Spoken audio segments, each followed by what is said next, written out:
quel est l'état d'avancement du dossier de candidature marocaine au Mondial 2026? L'état d'avancement du dossier candidature du Maroc, je pense que les dates ils sont connues. Il y a un volet qui concerne le dépôt du bid, donc aujourd'hui on est à quelques jours de ce dépôt. Donc les travaux se font dans les meilleures conditions possibles et le Maroc bien sûr va déposer le 15 mars à Zurich son offre, son dossier qui à mon sens répond à toutes les exigences fixées par la FIFA. Maintenant sur le plan mobilisation, c'est un processus qui a commencé depuis un certain temps et qui va continuer jusqu'au 13 juin. C'est tout à fait normal. C'est un processus basé sur le vote électoral, purement et simplement. Et le process va continuer, tous les contacts, les meetings.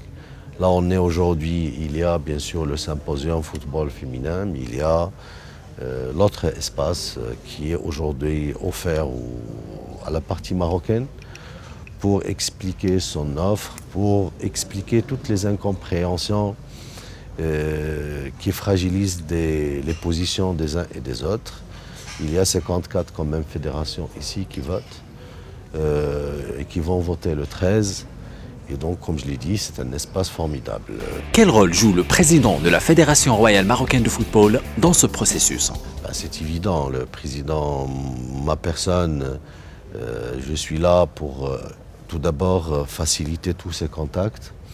Et parce que j'ai le privilège modeste de connaître les présidents de fédération, les présidents de confédération. C'est tout à fait normal, c'est un contact permanent, c'est un acquis qui est là. Donc je le mets à la disposition de l'équipe. On essaye de travailler ensemble, de coopérer, de voir là où il faut mettre plus d'accent, là où on a des fragilités avec beaucoup de réalisme. Et je pense que dans tous les process à connotation footballistique, la fédération et son président et ses dirigeants, ils ont quand même un rôle assez important à jouer. L'opinion publique marocaine est inquiète par les prises de position de la FIFA en faveur des États-Unis. Que pouvez-vous nous dire sur ce sujet? Non, avec Infantino, il faut dire une chose. Infantino, mine de rien, le Maroc, c'est le pays qu'il a visité le plus. Il était 3 fois depuis son élection au Maroc. Et je pense qu'avec Gianni, on maintient... Personnellement, j'ai des relations exceptionnelles. Il y a un contact permanent. On s'échange les points de vue sur toutes les positions, même celles qui font mal de temps en temps. Avec la FIFA, d'une manière générale, les relations, que ce soit entre la fédération, le royaume ou la CAF, il est exemplaire. La secrétaire générale, vous avez vu, il est là avec ses assistants, il a participé, on a échangé. Maintenant, les positions d'Infantino qui ne sont pas, à mon sens, qui sont déduites parce que sa position officielle, c'est la neutralité et l'impartialité et que le vote du 13 juin va trancher entre les deux candidatures. Je pense que c'est la position normale d'un président de la FIFA qui est supposé avoir un niveau de sagesse assez concentré et élevé. Les déductions, est-ce que Infantino, Gianni a pris position pour une partie ou une autre? Moi, je pense qu'il faut minimiser tout cela. Ce ne sont pas des interprétations, mais des faits précis.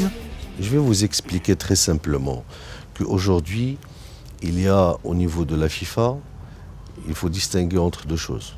Il y a le conseil de la FIFA qui compte les 32 représentants. Parmi eux, il y a 7 Africains, 7 Asiatiques, 12 Européens, etc. Ça, c'est le politique de la FIFA. Il y a la technocratie de la FIFA.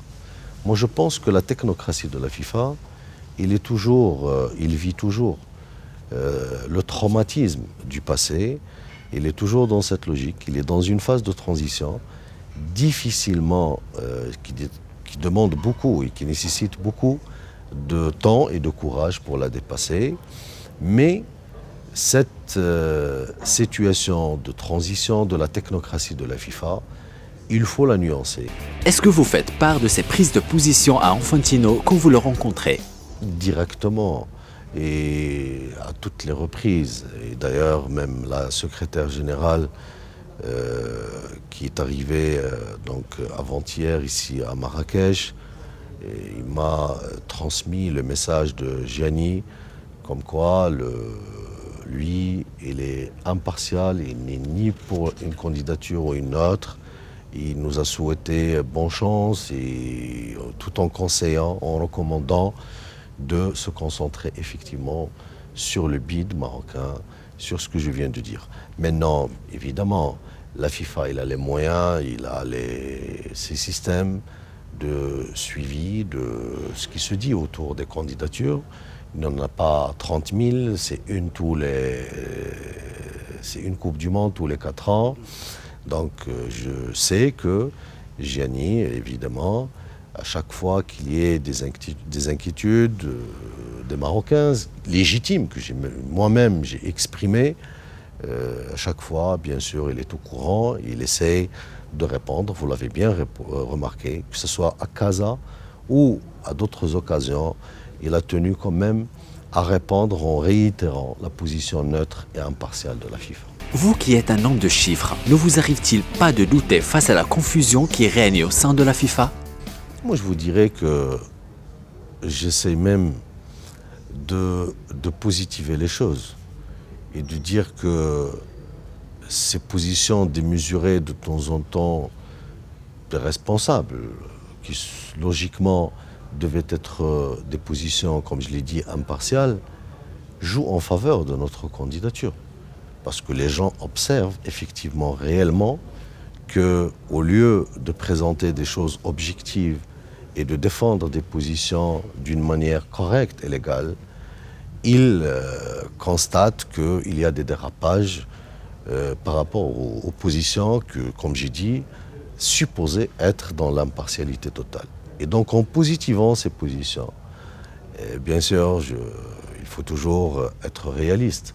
On est dans un processus électoral, vous connaissez comment les choses évoluent, il évolue très rapidement, d'un jour à l'autre. Il faut rester vigilant, réaliste, mais surtout, dégager tous les efforts nécessaires.